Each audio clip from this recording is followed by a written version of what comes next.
Halo dan selamat datang kembali. Kali ini kita akan langsung terjun ke jantung strategi konsultasi yang benar-benar menghasilkan. Fokusnya pada taktik implementasi dari bagian kedua buku Million Dollar Consulting karya Alan Weiss. Betul. Kalau sebelumnya kita banyak bicara soal apa dan mengapa, nah sekarang saatnya kita bedah tuntas bagaimana cara melakukannya. Misi kita membekali Anda dengan langkah praktis yang bisa langsung diterapkan. Siap? Tentu saja. Bagian kedua ini memang, isinya daging semua ya, sangat praktis. Fokusnya bukan lagi sekedar punya strategi bagus di atas kertas, tapi ya itu tadi, bagaimana mengeksekusinya secara efektif di lapangan. Tujuannya jelas, membangun praktik konsultasi yang tidak hanya menguntungkan secara finansial, tapi yang terpenting, memberikan nilai nyata dan luar biasa bagi klien Anda. Oke, mari kita mulai dari cara agar kita terlihat dan terdengar oleh calon klien yang tepat. Di bab 6 dan 11, Wise bicara banyak soal pemasaran, tapi ini bukan pemasaran biasa ya. Dia punya metafora menarik soal meniup trompet sendiri. Betul, Wise menekankan kalau kita nggak proaktif mempromosikan nilai kita, ya nggak ada yang tahu kan, tapi ini bukan sekedar networking basa-basi gitu loh. Dia memperkenalkan ide squid-like marketing, pemasaran ala gurita. Coba Anda bayangkan seekor gurita dengan banyak lengan yang menjangkau ke berbagai arah, bersamaan. Wah, squid-like marketing. Iya, intinya adalah punya beragam cara untuk menjangkau pasar, nggak cuma ngandelin satu atau dua metode aja. Pemasaran ala gurita, saya suka gambarannya. Jadi tujuannya bukan cuma mencari klien, tapi lebih kayak menarik mereka. Tepat sekali. Tujuan utamanya adalah menciptakan apa yang disebut Wise sebagai market gravity, semacam daya tarik pasar gitu. Sehingga klien potensial yang berkualitas justru datang mencari Anda, karena reputasi dan nilai yang Anda pancarkan. Ini membalikan dinamika tradisional di mana kita yang terus-menerus ngejar klien. Oke, oke. Nah, salah satu lengan gurita yang efektif itu adalah publikasi. Publikasi ini penting banget ya menurut Wise. Seperti apa bentuknya? Artikel atau... Sangat penting buat bangun kredibilitas dan daya tarik tadi. Bisa dimulai dengan nulis artikel. Nggak harus langsung di media nasional kok. Mulai aja dari media lokal atau buletin industri, bahkan yang sifatnya pro bono atau tanpa bayaran. Wise nyebutnya staircase approach. pendekatan tangga ya? Mulai dari bawah, bangun rekam jejak, baru naik ke level berikutnya. Dia sendiri ngaku memulai dari artikel gratis, sampai akhirnya punya ratusan artikel dan, puluhan buku. Dan buku yang diterbitkan secara komersial itu dia anggap standar emas kredibilitas ya.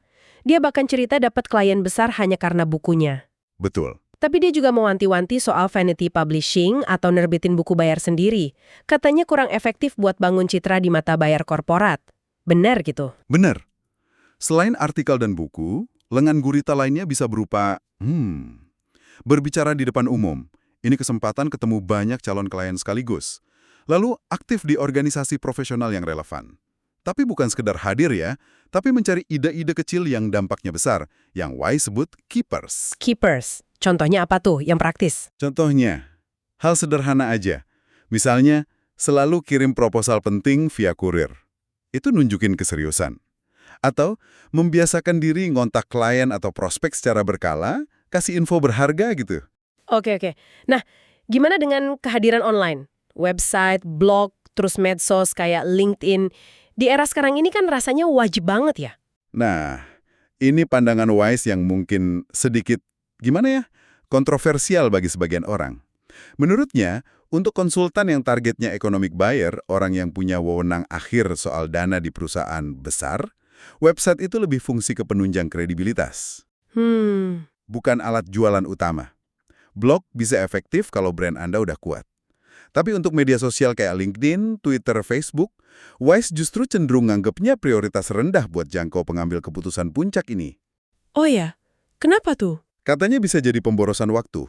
Mungkin karena Menarik sekali pandangan itu. Mungkin karena economic buyer ini orangnya super sibuk dan jarang main medsos buat cari konsultan kali ya. Lalu gimana dengan kerja pro bono atau kerja sosial? Wills nyaranin lakukan pro bono untuk organisasi komunitas atau nirlaba. Misalnya, bantu dewan sekolah setempat atau pimpin komite di lingkungan Anda. Ini bangun visibilitas dan jaringan dengan para pemimpin komunitas. yang seringkali juga eksekutif di perusahaan kan? Tapi jangan lakukan pro bono untuk perusahaan komersial cuma demi dapat exposure. Itu bukan strategi yang dianjurin. Oke, dicatat. Terakhir nih soal pemasaran, gimana ngatasin keberatan klasik dari prospek? Kayak, wah lagi nggak ada budget, atau kami belum butuh sekarang, atau yang paling sulit, kami belum yakin sama Anda. Kuncinya adalah memahami pola pikir economic buyer sejati. Bagi mereka, menurut Wise, budget dan waktu itu seringkali masalah prioritas, bukan ketersediaan mutlak. Kalau mereka benar-benar lihat nilai strategis yang Anda tawarkan, budget bisa dicarikan, waktu bisa diluangkan. Gitu loh. Masuk akal. Terus soal kepercayaan? Nah, untuk ngatasin isu kepercayaan, no trust, nggak ada jalan pintas. Harus bangun hubungan yang solid sebelum Anda coba menjual. Sabar bangun relasi itu justru mempercepat penjualan nanti. Serius. Oke, jadi setelah kita berhasil narik perhatian klien yang tepat dengan pemasaran ala gurita tadi, tantangan berikutnya adalah gimana kita nanganin pekerjaan yang datang tanpa malah terbebani biaya operasional yang bengkak. Ini masuk ke bab 7 soal ngelola sumber daya dan pertumbuhan. Gimana caranya tumbuh tapi tetap profitable? Prinsip utamanya, pertumbuhan itu harus demi profitabilitas, bukan sekedar jadi lebih besar. Wise sangat hati-hati soal nambah tenaga. Opsi pertama, rekrut karyawan penuh waktu. Ini perlu dipertimbangkan masak-masak. Kenapa? Karena ini langsung nambah beban overhead tetap yang signifikan. Iya juga ya. Belum lagi nyita waktu Anda buat manajemen staff, dan bisa ngurangin fleksibilitas Anda. Wise bahkan bilang, banyak praktek konsultan solo gagal justru karena terlalu cepat rekrut staf penuh waktu. Jadi punya tim sendiri belum tentu solusi terbaik ya. Terus gimana dengan opsi kemitraan atau partnership? Itu hanya kalau sinerginya luar biasa. Wise pakai metafora unik. 1+1 hasilnya harus 64, bukan cuma 2. Wah, 64. Iya, artinya hasil kerja bareng harus jauh melampaui apa yang bisa dicapai masing-masing. Selain itu, kemitraan juga sulit dibubarkan kalau di tengah jalan hubungan memburuk. Wah, metaforanya ekstrim, tapi pesannya jelas banget. Jadi opsi yang seringkali lebih fleksibel dan aman menurut Wise itu pakai subkontraktor atau bangun aliansi strategis gitu. Tepat sekali. Ini ngasih Anda daya ungkit, leverage, buat ambil proyek yang lebih besar atau lebih banyak, tapi Anda tetap pegang kendali penuh atas bisnis Anda. Lebih fleksibel, mudah dimulai, dan gampang diakhiri kalau memang udah nggak cocok. Anda tetap nahkodanya kan? Nah, gimana cara milih subkontraktor atau mitra aliansi yang pas? Apa sekedar cari yang paling murah atau yang portofolionya paling mentereng aja? Fokus utamanya adalah kecocokan atau fit, bukan harga. Pahami dulu kebutuhan spesifik Anda. Apakah Anda butuh seorang spesialis teknis yang mendalam atau seorang pemikir konseptual yang luas? Jangan cuma ngandalin chemistry atau rasa cocok sesaat. Lakukan wawancara mendalam, mungkin pakai studi kasus kecil, dan yang paling krusial menurut Wise, cek referensi dari klien-klien mereka sebelumnya. Cek referensi klien ya. Iya, referensi untuk konsultan itu biasanya sangat jujur, dan bisa kasih gambaran nyata kualitas kerja mereka. Lalu gimana soal pembagian hasil atau imbalan? Misalnya kalau kita dapat proyek dari hasil rujukan orang lain gitu. Untuk imbalan penemu prospek atau finder's fee, Wise nyaranin persentasi yang berjenjang. Tergantung seberapa matang prospek yang dikasih. Bisa mulai dari 5% kalau cuma sekedar nama dan kontak, sampai 20% kalau prospek itu udah sangat berkualitas dan hampir pasti jadi klien. Oke, kalau kolaborasi proyek? Nah, kalau kolaborasi dalam proyek, pakai model pembagian pendapatan yang adil. Misalnya dengan ngasih bobot beda pada kontribusi. Siapa yang paling berjasa dalam akuisisi penjualan ini biasanya paling sulit, jadi bobotnya terbesar. Lalu siapa yang ngembangin metodologi atau teknologinya, dan siapa yang tanggung jawab di pelaksanaan proyeknya. Apa pesan kunci dalam memanfaatin sumber daya tambahan ini, baik subkontraktor maupun aliansi, biar efektif gitu? Gunakan mereka untuk membebaskan waktu Anda. Bukan sekedar biar Anda bisa lari lebih kencang ngejar klien baru terus-menerus. Waktu Anda yang berharga itu sebaiknya dipakai buat memperdalam hubungan dengan klien yang udah ada dan para economic buyer lainnya. Jangan sampai Anda nyerahin kendali arah strategis bisnis cuma karena udah punya awak kapal tambahan. Ini nyambung banget ke topik berikutnya yang juga fundamental di bab 9. Strategi penetapan harga. Wise kan keras banget ya tentang model tarif per jam atau per hari. Kenapa gitu? Bukannya itu model yang paling umum dipakai? Justru karena umum, bukan berarti itu yang terbaik. Apalagi kalau Anda mau bangun praktek konsultasi bernilai jutaan dolar. Model berbasis waktu, per jam, hari, itu nyiptain konflik kepentingan yang inheren. Anda sebagai konsultan jadi cenderung pengen maksimalin jumlah jam kerja. Padahal nilai sejati Anda itu ngasih hasil maksimal dengan keterlibatan minimal dari Anda. Iya kan? Ya juga ya. Konflik kepentingan. Ini juga secara drastis batasin potensi pendapatan Anda. Sulit banget nembus pendapatan 1 juta dolar per tahun kalau Anda jual waktu.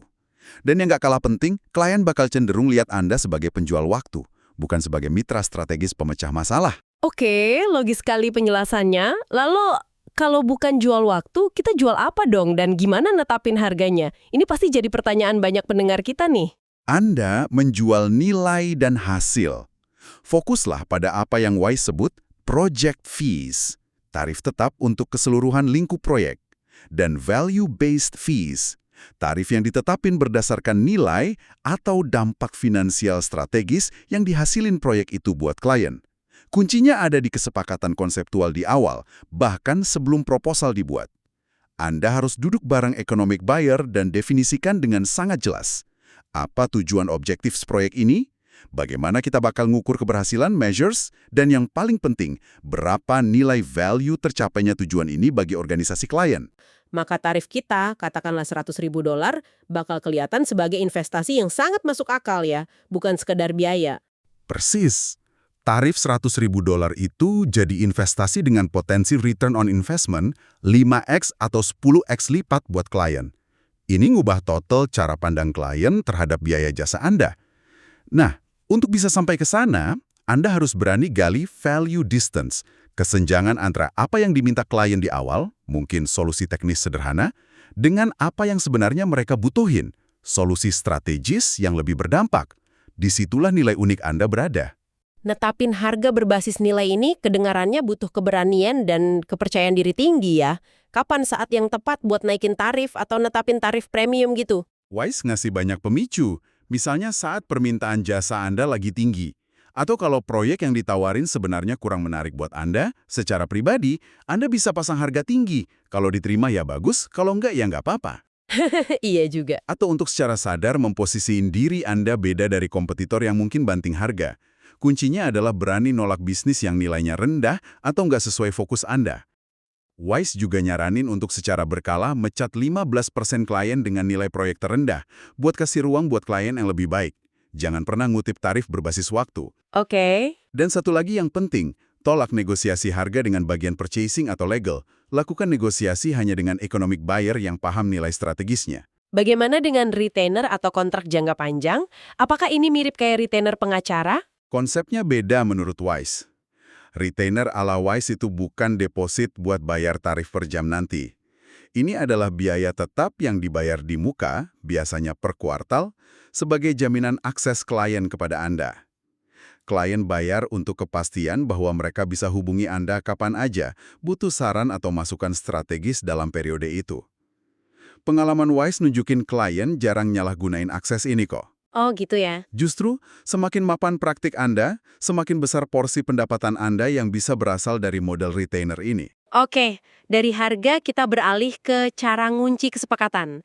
Bab 10 dan 17 ngebahas soal proposal dan mempercepat siklus penjualan.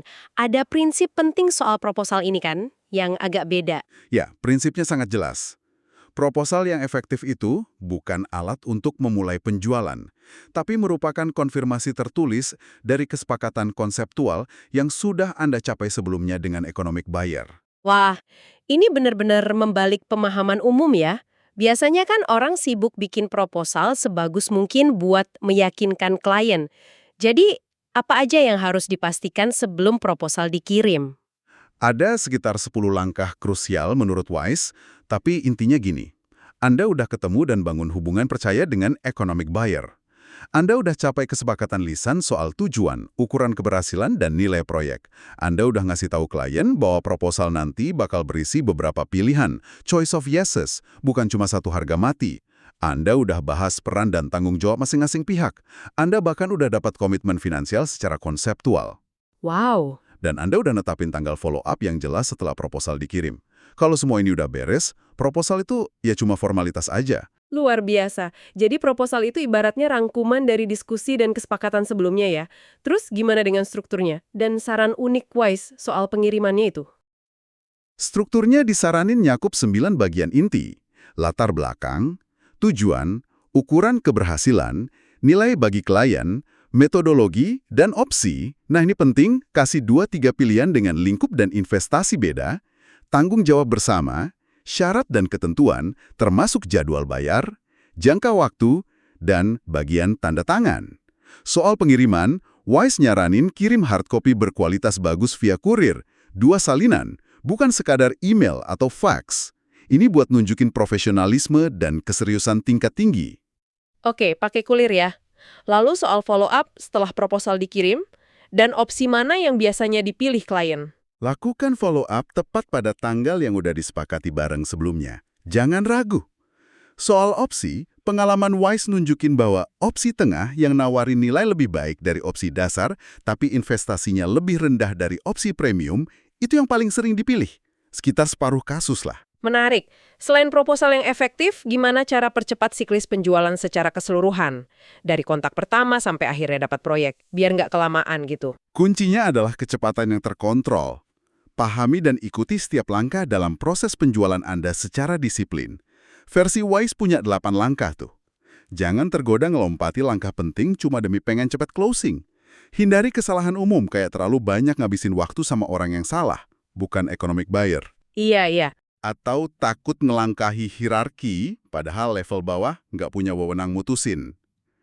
Ada juga konsep penting nih, pikirkan penjualan keempat terlebih dahulu. Pikirkan penjualan keempat terlebih dahulu. Maksudnya gimana tuh? Kedengarannya unik? Ini soal visi jangka panjang. Saat Anda hampir dapat proyek pertama dari klien baru, jangan cuma fokus pada nilai proyek itu aja. Pikirkan potensi bisnis berikutnya dengan buyer yang sama. Pikirkan potensi referensi ke divisi lain atau kolega mereka, peluang dapat testimoni, studi kasus, dan lainnya. Menurut Wise, mungkin lebih baik nerima proyek awal senilai $50.000 yang solid dan bangun fondasi hubungan yang kuat. Yang potensi ke depannya lebih besar ya? Iya, yang berpotensi ngasilin $400.000 lagi di masa depan. Daripada ngotot maksimalin proyek pertama jadi $70.000 tapi malah ngerusak hubungan jangka panjang. Fokus pada nilai seumur hidup klien, lifetime value. Perspektif yang sangat strategis. Oke, terakhir nih, mari kita sentuh aspek krusial lainnya. Manajemen keuangan dan cara bertahan, bahkan berkembang, di masa-masa sulit. Ini ada di bab 14 dan 12. Siapa aja mitra finansial yang penting buat seorang konsultan? Wise nyaranin minimal 3. Pertama, bookkeeper atau tenaga pembukuan yang kompeten. Buat mastiin pencatatan bulanan Anda rapi dan akurat. Kedua, penasihat finansial independen. Penekanan pada independennya, artinya dia dibayar buat nasihatnya, bukan dari komisi jual produk investasi atau asuransi. Idealnya yang paham bisnis jasa personal kayak Anda. Oke, independen. Ketiga, mungkin payroll service atau jasa penggajian kalau Anda udah punya staff.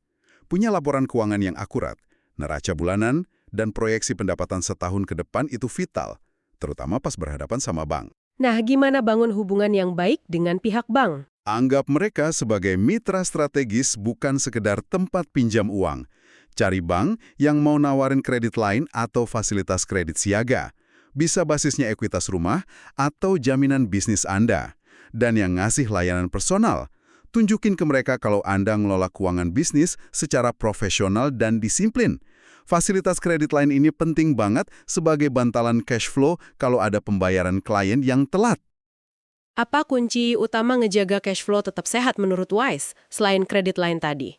Manajemen piutang yang super ketat. Wise bahkan ngaku selama 23 tahun karirnya, dia nggak pernah punya bad debt atau piutang tak tertagih. 0. Wow, 0 bad debt. Gimana caranya? Pertama, negosiasiin syarat pembayaran yang nguntungin Anda sejak awal. Hindari sebisa mungkin modal pembayaran yang baru lunas 100% setelah seluruh proyek selesai, kecuali buat event singkat kayak seminar. Tawarkan diskon kecil kalau klien mau bayar penuh di muka. Dan yang paling penting, tagih piutang yang udah jatuh tempo tanpa ragu dan tanpa ampun. Ingat, Anda itu konsultan, bukan bankir buat klien Anda. Iya bener juga, kita bukan bankir ya. Bicara soal tantangan, gimana ngadepin masa ekonomi sulit? Naluri pertama kita mungkin langsung ngencengin ikat pinggang, potong semua biaya. Apa itu saran Wise? Justru sebaliknya, ini salah satu pandangan kontrarian atau ngelawan arus dari WISE. Di masa sulit, kebutuhan akan nasihat strategis yang benar-benar ngasih nilai dan solusi itu justru seringkali ningkat. Oh ya, Iya, perusahaan butuh bantuan buat bertahan dan beradaptasi. Jadi kuncinya bukan panik dan motong biaya secara membabi buta, tapi pertama, kelola pipeline atau daftar calon proyek Anda dengan benar. Fokus pada kontrak yang udah ditandatangani bukan sekedar potensi atau harapan. Ini ngasih gambaran pendapatan real. Kedua, terus lakukan penjualan konseptual yang kuat.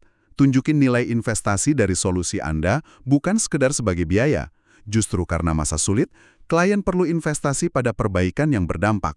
oke. Ketiga, diversifikasi basis klien dan layanan Anda. Jangan taruh semua telur dalam satu keranjang. Jadi alih-alih tiarap, kita justru harus lebih aktif dan strategis ya? Kayak gimana tuh? Betul. Keempat, tawarkan pendekatan unik atau kontrarian yang beda dari solusi standar yang mungkin ditawarin kompetitor.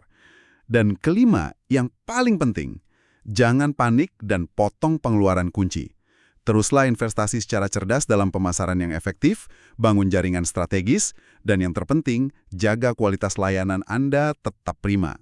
Jadi pas kompetitor lagi mundur. Nah, pas kompetitor Anda mungkin lagi ketakutan dan ngurangin aktivitas, ini justru kesempatan emas buat Anda untuk lebih terlihat dan ngerebut pangsa pasar. Pemotongan biaya drastis secara membabi buta seringkali itu tanda mentalitas nyerah, bukan strategi bertahan yang cerdas. Luar biasa. Rasanya banyak banget ya taktik praktis dan perubahan mindset yang bisa kita ambil dari obrolan kita kali ini, khusus dari bagian kedua buku Wise. Mulai dari pemasaran ala gurita, ngelola sumber daya secara cerdas, Menetapkan harga berbasis nilai yang berani, membuat proposal yang efektif sebagai konfirmasi, ngejaga cash flow, sampai tetap tegar bahkan berkembang di masa sulit. Banyak banget. dan kalau kita tarik benang merahnya ya, semua taktik implementasi ini sebenarnya bermuara pada satu prinsip inti. Bangun praktik konsultasi yang secara konsisten fokus pada penciptaan nilai luar biasa bagi klien. Nilai ini kemudian didukung oleh hubungan yang kuat, dibangun di atas kepercayaan, serta dijalanin dengan manajemen bisnis yang cerdas dan disiplin. Ini bukan sekedar teori bagus, tapi benar-benar peta jalan praktis yang bisa Anda ikuti. Dan ini mungkin memunculkan satu pertanyaan penting untuk Anda renungkan. Sebagai penutup, mari kita pikirkan klaim menarik dari Alan Wise ini. Di tahun 2008, yang merupakan tahun terbaik saya saat itu, 75% atau lebih pendapatan saya datang dari layanan dan aktivitas yang bahkan belum ada 3 tahun sebelumnya. Pertanyaannya untuk Anda, seberapa siap Anda untuk terus-menerus menemukan kembali diri Anda, layanan Anda, dan cara Anda memberikan nilai, bahkan ketika Anda mungkin merasa sudah berada di puncak permainan Anda saat ini? Terima kasih sudah menyimak sesi kupas tuntas kita kali ini. Sampai jumpa di eksplorasi berikutnya.